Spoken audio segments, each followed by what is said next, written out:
बोलो जयकारा बोल मेरे श्री गुरु महाराज की जय। श्री परमहंस दयाल जी महाराज की जय। सर्वप्रथम हम अपने दादा गुरुदेव जी के श्री चरण कमलों में लाखों करोड़ों बार दंडवत प्रणाम करते हैं। सभी परमहंसों के चरणों में भी दंडवत प्रणाम करते हैं। और हम श्रवण करने जा रहे हैं अमर ज्योति दर्शन पंचम पातशाह सतगुरुदेव भगवान जी का सुंदर जीवन चरित्र और लीलाएं। और उससे पहले आशीष लेंगे अपने दादा गुरु महाराज जी से, उनको नमन करेंगे। बड़े प्रेम से अपनी इस जीवा से नमन करके आशीष लें। सभी हाथ जोड़कर नमन किया करो। मेरे दादा गुरु महाराज तुमको लाखों प्रणाम, तुमको लाखों प्रणाम। ओ मेरी बिगड़ी बनाने वाले तुमको लाखों प्रणाम। कोटि कोटि प्रणाम। जिभव से पार लगाने वाले तुमको लाखों प्रणाम। कोटि कोटि प्रणाम। मेरे हापू बाबा जी तुमको लाखों प्रणाम। कोटि कोटि प्रणाम। अद्वैत का पाठ पढ़ाने वाले तुमको लाखों प्रणाम, तुमको लाखों प्रणाम। साहित्य देही उड़ जाने वाले तुमको लाखों प्रणाम। कोटि कोटि प्रणाम। बोलिए सद्गुरुदेव महाराज की जय। श्री परमहंस दयाल जी महाराज की जय। आँखों से सुंदर दर्शन दीदार कीजिए पंचम पातशाह सतगुरुदेव भगवान जी के।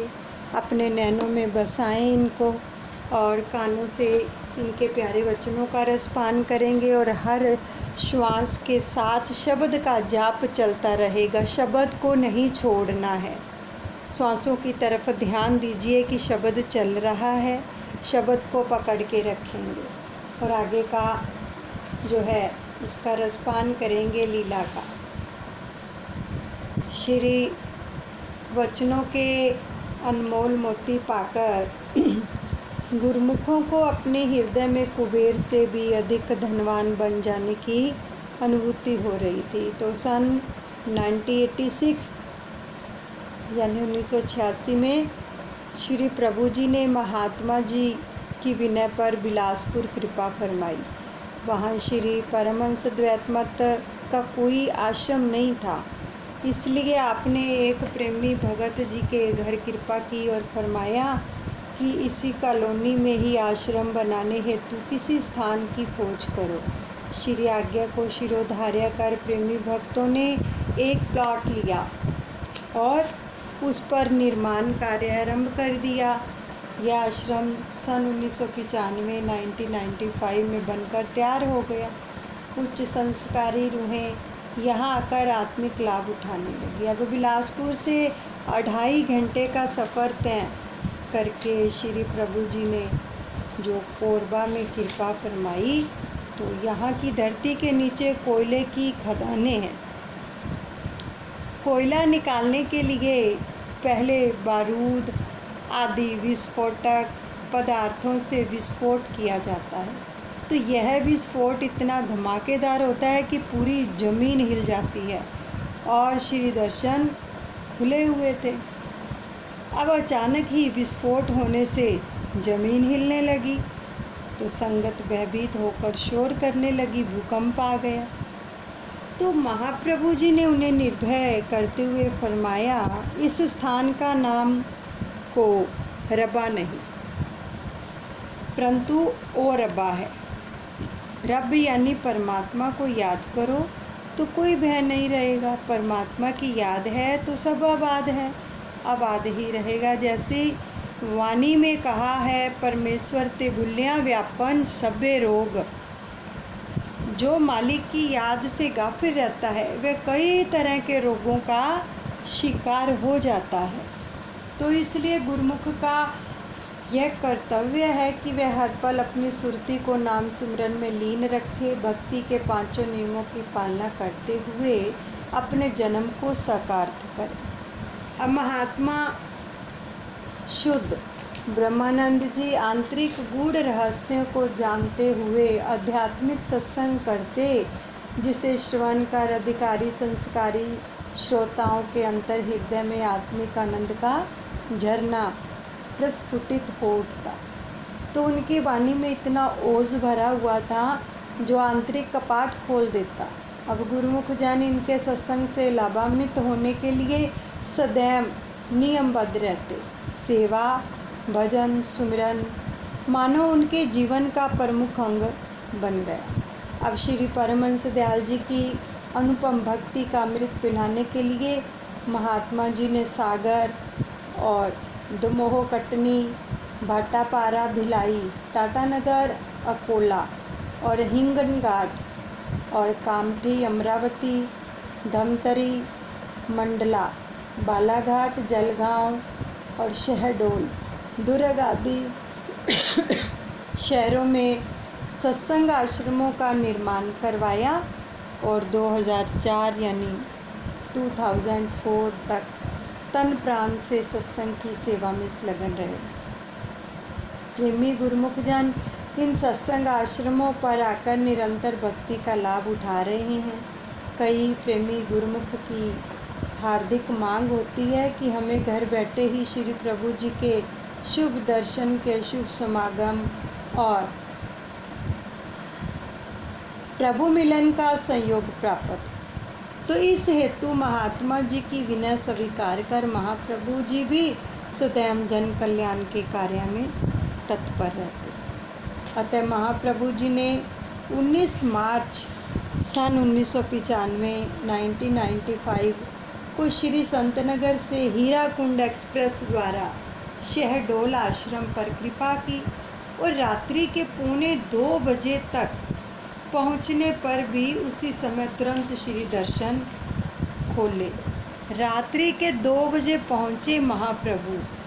तो देखो, आधी रात को अगर हम कहीं बाहर से आए ना तो कहेंगे हम थक गए हैं, बस हमें बेड चाहिए।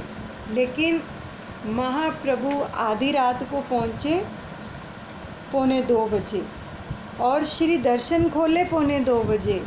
तो आई हुई संगत को कृतार्थ किया। अगले दिन प्रातः 20 मार्च को श्री मंदिर का शुभ मुहूर्त था, तो आपने निज कर कमलों से श्री मंदिर जी का भव्य मुहूर्त किया। श्री परमहंस की जो दिव्य प्रतिमाओं को सुंदर सिंहासन पर विराजमान किया, पुष्पमालाएं पहनाई, चंदन एवं केसरयुक्त तिलक लगाए। श्री आरती पूजा का कार्यक्रम हुआ। आपने सबको शुभ मुहूर्त की मुबारकबाद देते हुए फरमाया, महापुरुषों का कथन है, भवसागर ते यूं रहो ज्यों जल कवल निराले, मनुआ वाल राखिए जहाँ नहीं जम काल। यह जीव जो संसार में आया है अपने जीवन को भली भांति आनंद से गुजारने के लिए आया है। यह जीव निश्चय ही सुख का सागर बन सकता है, परंतु जब तक सही ढंग को ना अपनाया जाएगा इसमें फिर सफलता नहीं मिलेगी। यदि यह मनुष्य अपने जीवन को सुखपूर्वक बिताना चाहता है तो अपने जीवन को इस ढंग से गुजारे कि वह संसार में रहता हुआ भव सागर से पार हो जाए और इसे किसी प्रकार का दुख, कष्ट अथवा कल्पना ना हो। जैसे कमल का फूल जल में रहता है, जल में ही पैदा होता है और जल से ही भोजन ग्रहण करता है, किंतु सर्वदा पानी के ऊपर ऊपर ही रहता है, उस पर जल का प्रभाव नहीं पड़ता है। ज्यों ज्यों पानी ऊपर चढ़ता है त्यों त्यों कमल का फूल भी ऊपर उठता चला जाता है, पानी में डूबने नहीं पाता।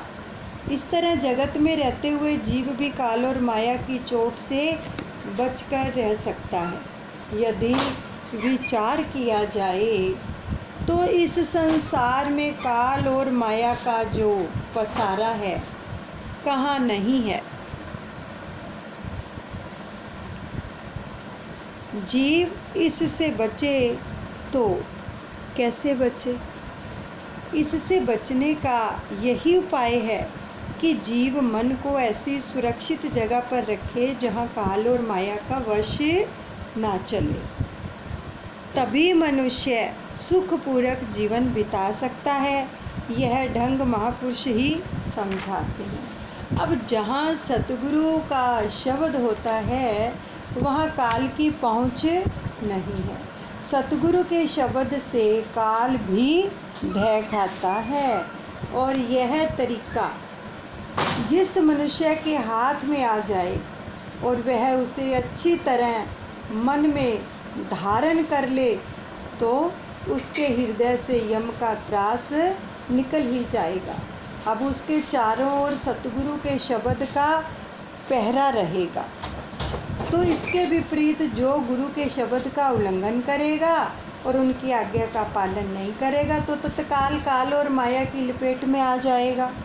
कारण कि बाहर सब और काल और माया का पसारा है, मन और माया उनके साथ मिले हुए हैं। मन की जो सेना है वह कौन सी सेना है मन की? वो है काम, क्रोध, लोभ, मोह, अहंकार, राग, द्वेष, तृष्णा, ईर्ष्या इत्यादि सब उसी के साथ ही हैं। किंतु इस सत्यता का ध्यान साधारण जीवों को नहीं। इन्हीं शत्रुओं का शिकार होकर मनुष्य हर पल दुखी और व्याकुल बना रहता है और अपने आप में अनेक प्रयत्न करने पर भी उनके चंगुल से छूट नहीं सकता। किंतु इनसे छूटने का उपाय जो है अवश्य है। सत्पुरुषों की संगति में आकर जीव को यह विवेक मिलता है कि महापुरुष इस हेतु ही स्थान स्थान पर सत्संग आश्रमों का निर्माण कर जीव को इन बंधनों से छूटने के लिए भक्ति के साधन बख्शते हैं। जो जीव इन नियमों की नित्य प्रति श्रद्धा से पालना करता है वह अवश्य ही मालिक की प्रसन्नता को पाकर अपना जन्म व लोक परलोक सवार लेता है। संगत ने भी बड़े हर्षोल्लास से श्री चरणों में मुहूर्त की बधाइयाँ दी और आपने यहाँ से बुरहर, धनपुरी व अन्य कई स्थानों को कृतार्थ किया। अब इसी प्रकार सभी स्थानों पर आपने कृपा फरमाई। ऐसा लगता था कि श्री प्रभु जी की श्री मौज से कोई भी स्थान अछूता ना रह पाए। और महाप्रभु जी ने अपने सुकोमल तन पर कष्ट उठाकर हर प्रकार हर आश्रम पर जाकर संगतों को श्री दर्शनों की अनमोल दात से मालामाल किया और उन्हें सतपथ दर्शाकर सत्य असत्य का जो विवेक था वो दिया। सत्पुरुषों के अनंत अनंत उपकारों का जीव बदला नहीं चुका सकता, ना ही कभी ऋणी हो सकता है। इसलिए कहते हैं ना, प्रभु जी उपकार तुम्हारे है जितने गगन में तारे, मैं कैसे मुख दिखलाऊं शर्म के मारे। प्रभु जी उपकार तुम्हारे। संत पलटूदास जी भी संत महिमा का वर्णन करते हुए अपनी वाणी में वर्णन करते हैं। धन्य है संत निज धाम सुख, छाड़ के आन के काज को देहे धारा। ज्ञान शमशेर लपाट संसार में सकल संसार का मोह टारा। प्रीति सबसे करे मित्र सो दुष्ट से भली अरु बरु बुरी दऊँ शीस धारा दास पलटू कहे राम नहीं जान्यो जान्यो संत जिन जग तारा। संत सत्पुरुष धन्य है जो निज धाम का सुख छोड़कर जीव कल्याण के हेतु मानुष देह धारण करके अवतरित होते हैं और आध्यात्मिक ज्ञान की रोशनी से सारे संसार को रोशन कर मोह का अंधेरा दूर करते हैं। वे भले बुरे सबसे समान प्रीत करते हैं क्योंकि उनकी समदृष्टि होती है जिसमें अपने पराये व मित्र शत्रु का कोई भेद नहीं होता।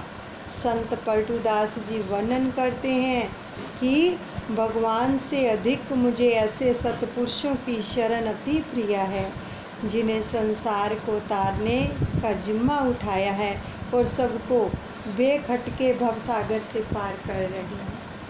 अब धमतरी सत्संग आश्रम का निर्माण कार्य पूर्ण होने जाने पर उसके मुहूर्त के लिए श्री सतगुरुदेव महाराज जी के श्री चरणों में विनय की गई तो महाप्रभु जी उस समय श्री प्रयागधाम में विराजमान थे। विनय स्वीकार कर आप वहाँ से नवनिर्मित इस आश्रम का मुहूर्त करने हेतु पधारे तो प्रभु आगमन का शुभ समाचार सुनते ही आसपास के क्षेत्रों से संगतें जो थी एकत्रित होने लगी। नूरानी तेजों में छवि को निहार कर अपने धन्य भाग मनाने लगी। आपने उनकी सबकी कुशलता पूछकर उन्हें निहाल कर दिया और श्री मंदिर जी में पहुंचकर अपने निज कर कमलों से श्री परमहंस महान विभूतियों की दिव्य प्रतिमाओं को सिंहासन पर विराजमान किया।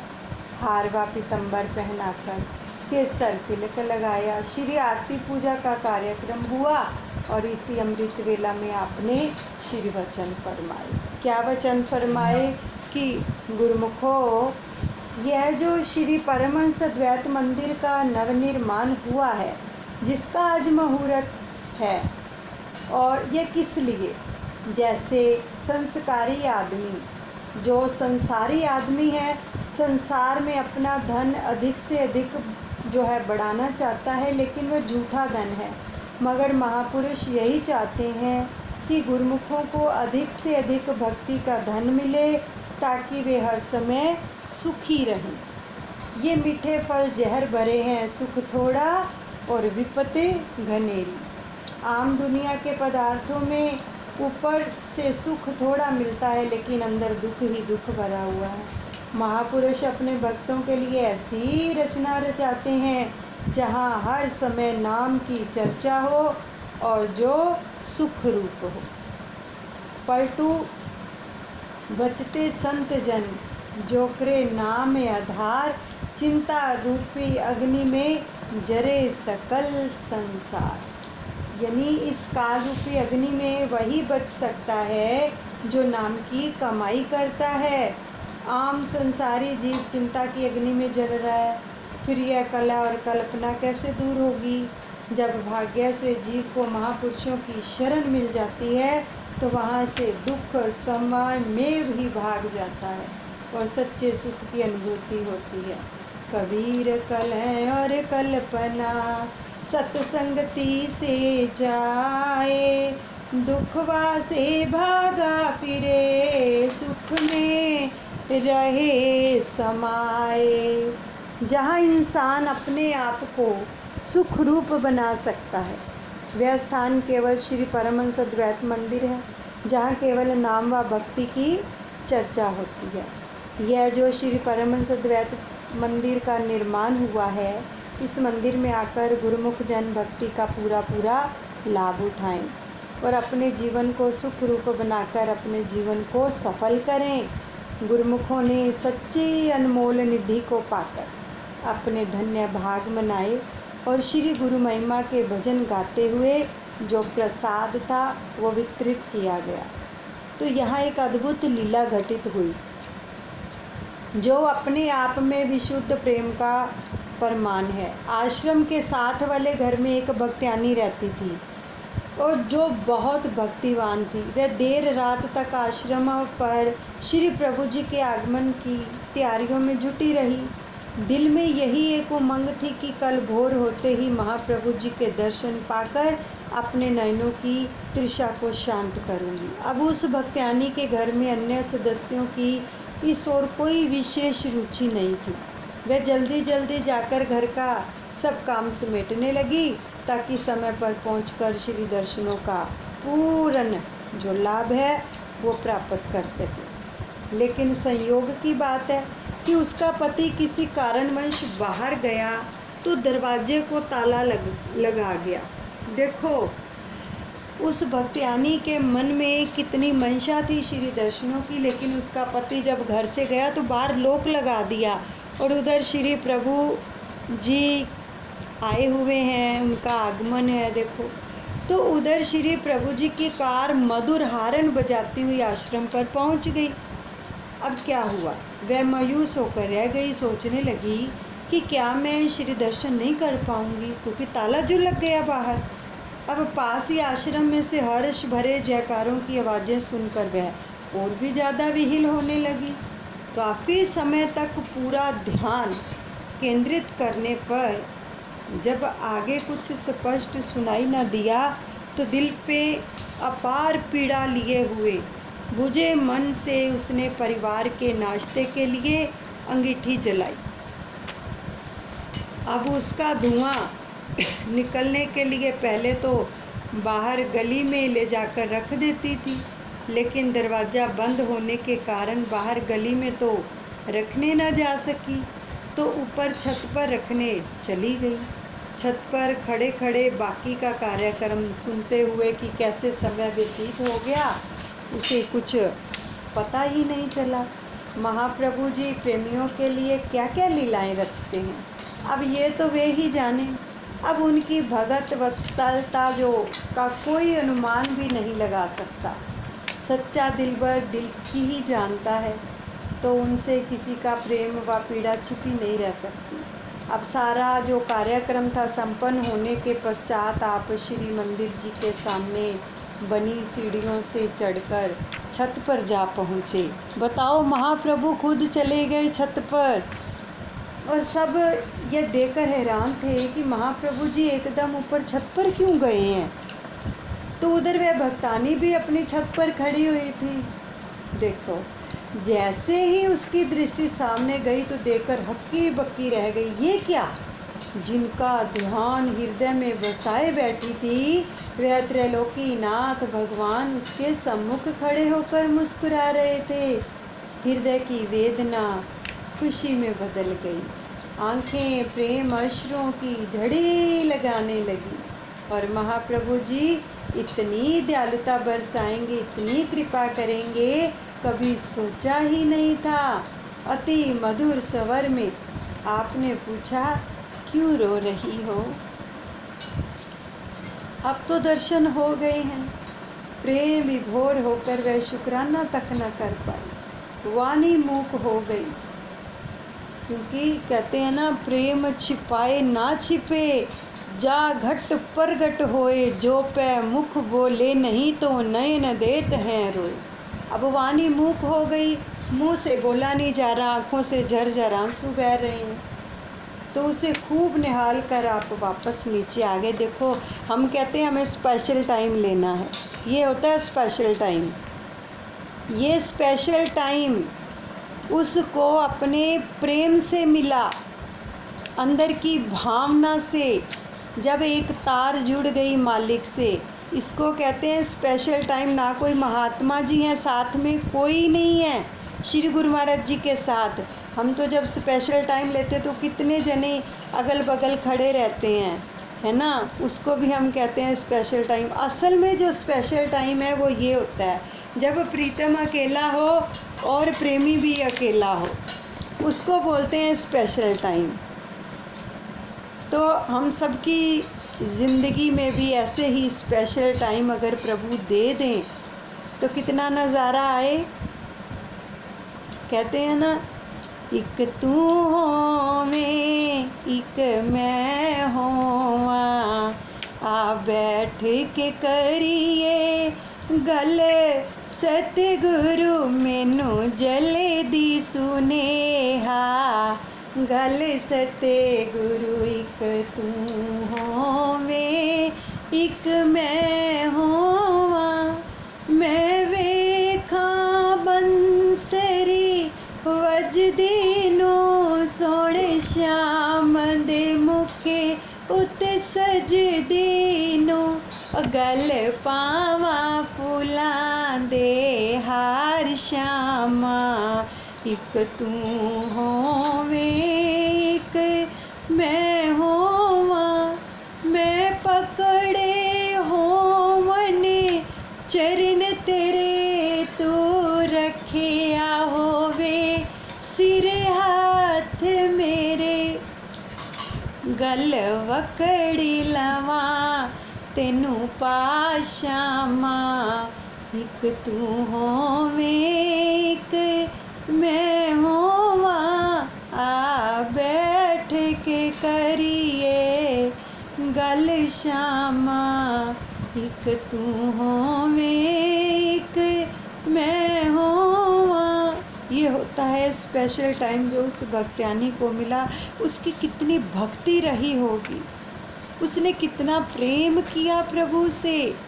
सोचो जरा, वो भी अपनी छत पे अकेली है और प्रभु के साथ भी कोई नहीं गया और सीधा सीढ़ियाँ चढ़ के उसको दर्शन देने के लिए उसको निहाल कर दिया अपने दर्शनों से, कितनी नज़दीकी से। देखो, ऐसा प्यार अपने मन में बसाएं कि प्रभु खींचे चले आएं। तो प्रभु फिर नीचे आ गए वापिस। इस प्रकार आप धमतरी के गुरुमुखों के भाग्य में भक्ति व ज्ञान का सूर्योदय कर वापिस श्री प्रयागधाम पधारे। सन 1990 में यानी 1990 में महात्मा जी के रायपुर में जो तेली बांधा और कटोरा तालाब में आश्रम बनाया, तो आपने उनका शुभ मुहूर्त करने हेतु पुनः कृपा फरमाई। पूरे रायपुर में बाहर आ गई, ढोल नगारे व शहनाइयाँ गूंज उठी। प्रकृति नियंता का स्वागत करने हेतु बसंत ऋतु का रूप धारण करके उपस्थित हो गई। दिलों को हरने वाली मनहरण छवि का दर्शन पाकर सबके हृदय प्रफुल्लित हो गए और आपने आते ही जब सबकी कुशलता पूछी तो सबने जयकारों की ध्वनि से आश्रम को गुंजायमान कर दिया। साय के समय यानी शाम के समय आश्रम की छत पर कुछ सेवकों के संग आप सैर कर रहे थे, तो सहज स्वभाव ही महात्मा जी को संबोधित करते हुए श्री वचन फरमाए कि रायपुर शहर में 3 आश्रम तो बना लिए हैं, अब चौथा चांद भी लगाओ। महापुरुषों के वचन अटल होते हैं। आपने जिस तरफ इशारा करके ये वचन फरमाए उधर ही आज जो है अलौकिक धाम आश्रम बना हुआ है। महापुरुषों की असीम अनुकंपा और भक्तों में सेवा की उमंग एवं उत्साह से भाई संतोष ज्ञानानंद जी और भाई आत्म कृष्णानंद जी की देखरेख में बहुत ही विशाल एवं भव्य आश्रम का निर्माण हो गया। यह आश्रम रायपुर सत्संग आश्रमों में से सबसे बड़ा बना। सभी प्रेमी जन दिल में उत्सुकता लिए हुए थे। सबकी आंतरिक चाहना थी कि अब शीघ्र ही उनके हृदय सम्राट आकर नयनों की तृषा बुझाएं और मुहूर्त के दिव्य नज़ारों को देखने का सुअवसर भी मिले। तो गुरुमुखों की यही हार्दिक पुकार जब प्रेम तरंगे बन प्रीतम के पास पहुंची तो उनके हृदय में भी प्रेम और दया का सागर उमड़ आया। प्रेमियों के प्राण सुख सागर भगवान देने प्रेमा भक्ति का दान किया रायपुर की ओर प्रस्थान। अलौकिक धाम में है अलौकिक नज़ारे छाए, शीतल हवाओं ने तराने हैं खुशियों के गाए। फिजाओं ने प्रभु आगमन के संदेश सुनाए और हर कोना कूचा दिव्य मस्ती में झूम झुमाए।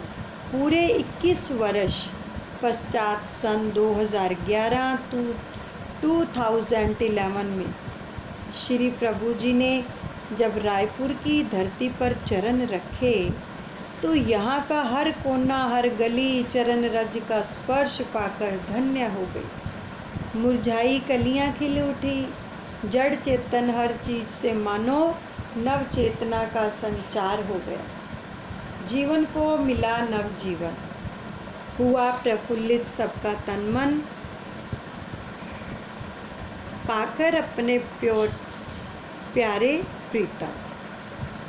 रंग बिरंगी लड़ियों और जगमगाती लाइटों से सजे हुए आश्रम की अद्वितीय शोभा देखकर ऐसा प्रतीत होता था कि मानो सचखंड की जो है वो ही धरा पर उतर आया हो। जब मधुर हारन बजाती हुई कार आश्रम के गेट पर पहुंची तो भक्तों ने अलौकिक छवि को निरख जयकारों की ध्वनि से आसमान को गूंजा दिया।